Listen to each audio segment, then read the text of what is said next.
welcome to Chanakya English. For the past couple of weeks, we've been hearing about Manipur, the northeastern state bordered by Nagaland to the north, Assam to the west, and Mizoram to the southwest, and by Myanmar, Burma to the south and east.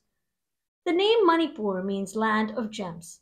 Its economy centers on agriculture and forestry, trade, and cottage industries. Manipur's capital is Imphal, located in the center of the state. Different racial and ethnic groups of people passed through this land in the distant past. This process of migration continued even in the 19th century. Gradually, numerous cultural groups with distinct identity developed and began to occupy different areas, both in the valley and the hills of today's Manipur.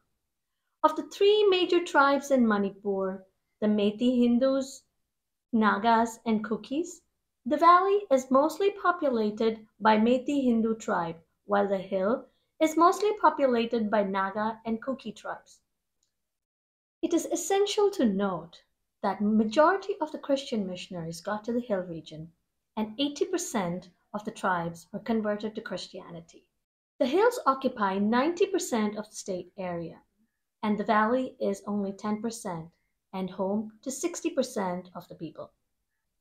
On the eve of the British leaving India, the hill people, both Kukis and the Nagas, took a common stand. They refused to be merged with the Manipur state. The historical heroes of one community, for example, is irrelevant to the other community. The prominent patriots of Manipur, such as Senapati Tekendrajit or Tangal General, are not more than a historical figure for many hills people. They have no common cause. Hills and valleys have never fought together for any cause in the entire course of their history. Hence, Ching Tam Amadani, or oneness of hill and valley, a slogan largely used to protect Manipur territory, is an imaginary, constructed relationship which does not exist in reality. Based on sources, it appears that more well-off Meitei community refused the ST status at the time of independence, which over time took a turn. Since 2012, the Meitei community, led by the Scheduled Tribes Demand Committee of Manipur (STDCM), has been demanding ST status, requesting constitutional safeguard to preserve their culture, language, identity, ancestral land, and above all, protection against outsiders. In September 2022, the government approved the inclusion of certain communities in the Scheduled Tribe listing, such as Narikoravan and Kuruvikaran in Tamil Nadu, Bettakuraba in Karnataka, the Gond community in Uttar Pradesh. But the Meiteis didn't make the listing. Think about this for a minute.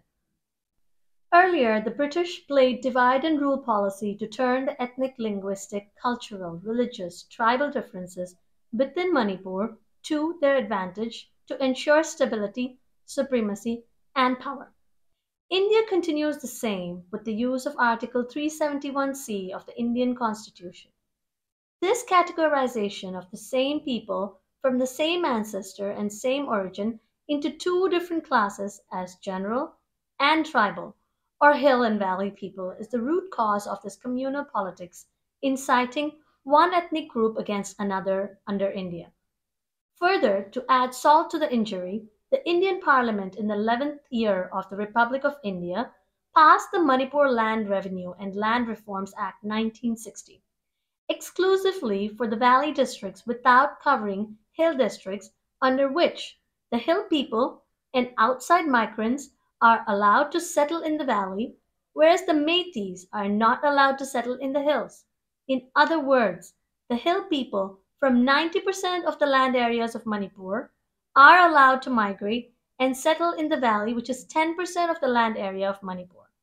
Where will the Meiteis go?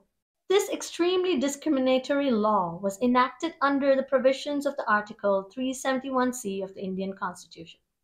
Thus, Article 371C of the Indian Constitution becomes the genesis of all ethnic conflicts in Manipur. We're not blaming ethnic groups for this crisis. The discriminatory provision of Indian Constitution is the enemy of Manipur.